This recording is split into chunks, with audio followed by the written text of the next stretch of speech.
ہمارے خطبے کا موضوع ہے اولاد کی تربیت ایک اہم ذمہ داری۔ نحمدہ و نصلی علی رسولہ الکریم، اما بعد۔ بھائیو، اللہ تعالیٰ کی بے شمار نعمتوں، نوازشوں اور احسانات میں سے ایک عظیم نعمت اولاد اور بچے ہیں۔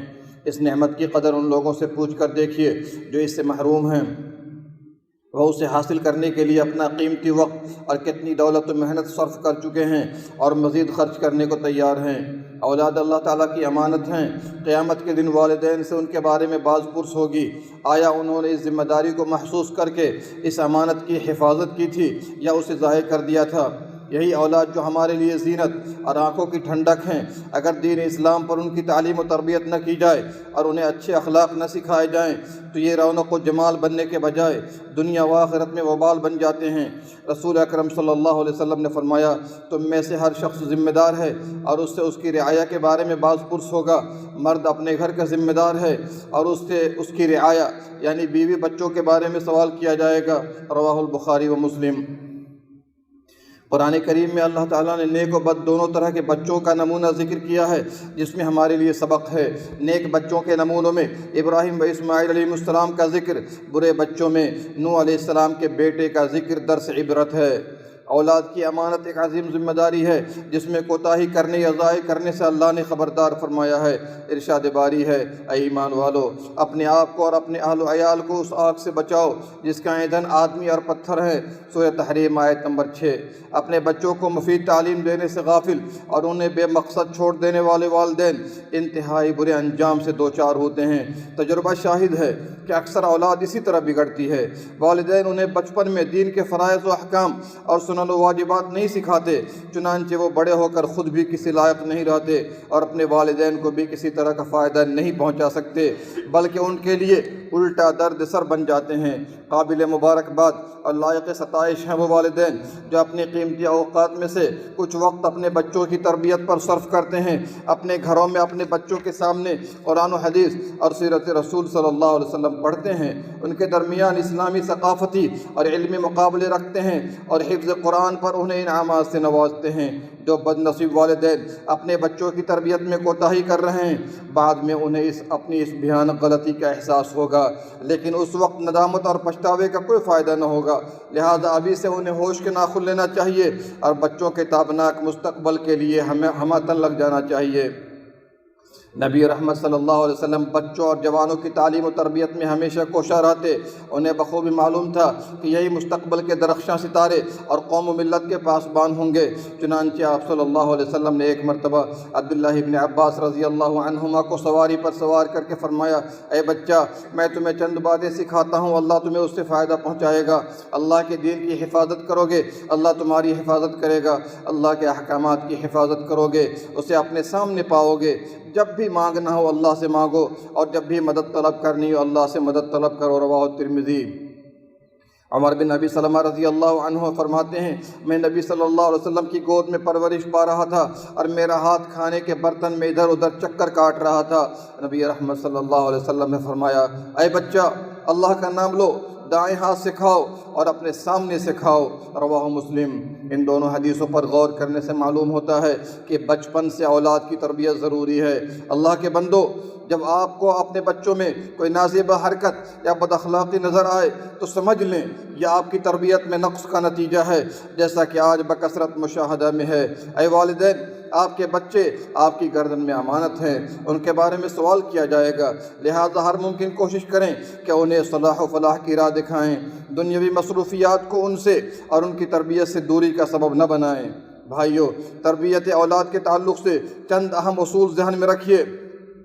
نمبر 1، اولاد کی تربیت کے لیے والدین کو مل کر ایک مضبوط منصوبہ طے کرنا چاہیے تاکہ بچے درخشاں مستقبل کی طرف رواں دواں ہوں، اور ان میں سے کسی ایک بچے کے سامنے کوئی ایسی حرکت نہیں کرنی چاہیے جس سے بچہ کو احساس ہو کہ ماں باپ میں باہم اختلاف ہے جس کا نتیجہ بہتر نہیں۔ نمبر 2، اولاد کی تربیت میں سب سے اہم چیز ان کے دلوں میں اللہ کی عبادت و بندگی کا شعور پیدا کرنا ہے تاکہ ان کا مستقبل چمکدار بنے۔ جو اللہ کو پہچانے گا اور ان کا حق ادا کرے گا وہ والدین کی عظمت سے بھی واقف ہوگا اور ان کا خیال رکھے گا۔ نمبر 3، بچوں کے ساتھ بیٹھنا، ان کے اخراجات، شب بیداری، نگرانی، توجہ، اس کو خوش رکھنا اور اسے دل لگی کی باتیں کرنا سب عبادت و اطاعت میں داخل ہے، بشرطے کہ اللہ کی رضا جوئی کے لیے ہو۔ نمبر 4، تربیت کے معاملے میں اخلاص انتہائی ضروری ہے۔ اگر اس تربیت سے دنیا مقصود ہے یا یہ کہ بڑھاپے کا سہارا ہوگا تو پھر ساری محنت ثواب سے خالی ہے۔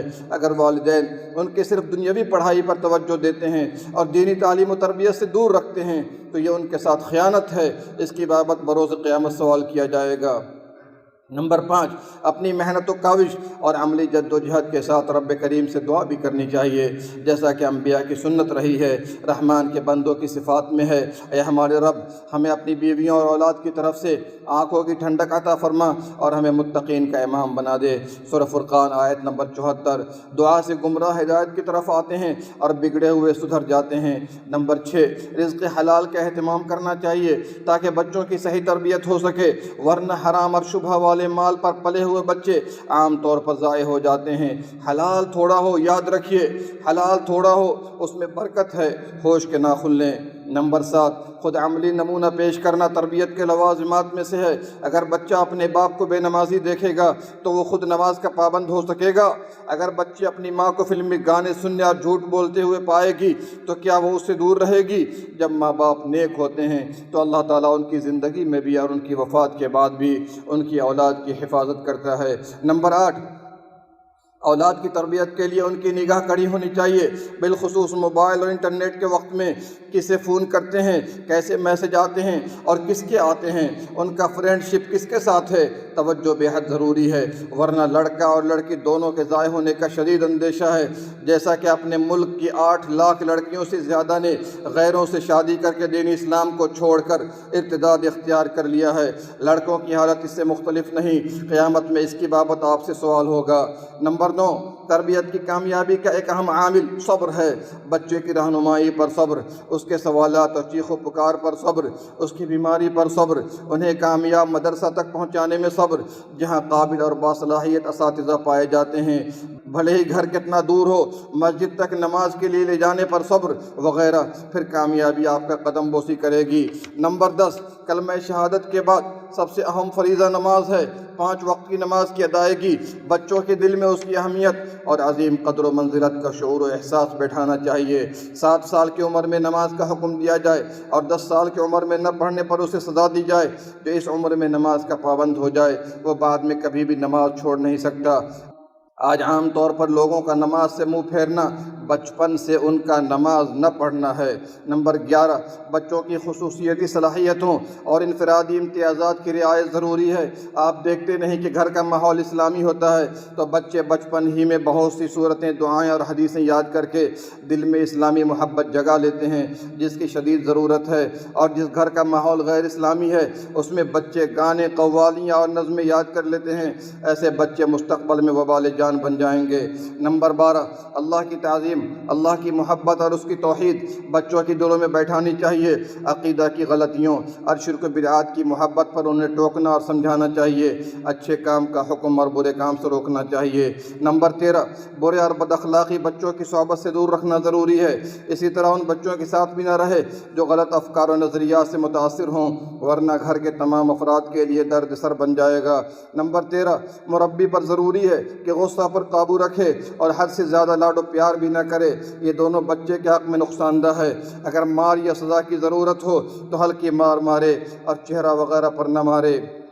نمبر 14 اور آخری، بچوں کی تربیت کا ایک انمول طریقہ یہ بھی ہے کہ ان کی اصلاح کے لیے رب کی قربت کی نیت سے نفل نماز پڑھے، بالخصوص تہجد کے وقت۔ اسلاف کرام سے ایسا کرنا ثابت ہے۔ عبداللہ ابن مسعود رضی اللہ عنہ رات کو قیام فرماتے اور ان کا چھوٹا بچہ ان کے قریب سویا ہوتا، اس کی طرف دیکھ کر فرماتے، اے میرے بچے، یہ تیری اصلاح کے لیے ہے۔ مشہور تابعی سعید بن المسیب رحمہ اللہ نے فرمایا، میں نماز پڑھتا ہوں، بچہ یاد آ جاتا ہے تو نماز زیادہ کر دیتا ہوں۔ اللہ اکبر۔ اللہ تعالی ہمارے بچوں کی اصلاح فرمائے، انہیں نیک بنائے، ہر شر سے بچائے اور ہمارے لیے صدقہ جاریہ بنائے۔ آمین یا رب العالمین۔ اللہم صلی علی نبینا محمد وعلی آلہ وصحبہ۔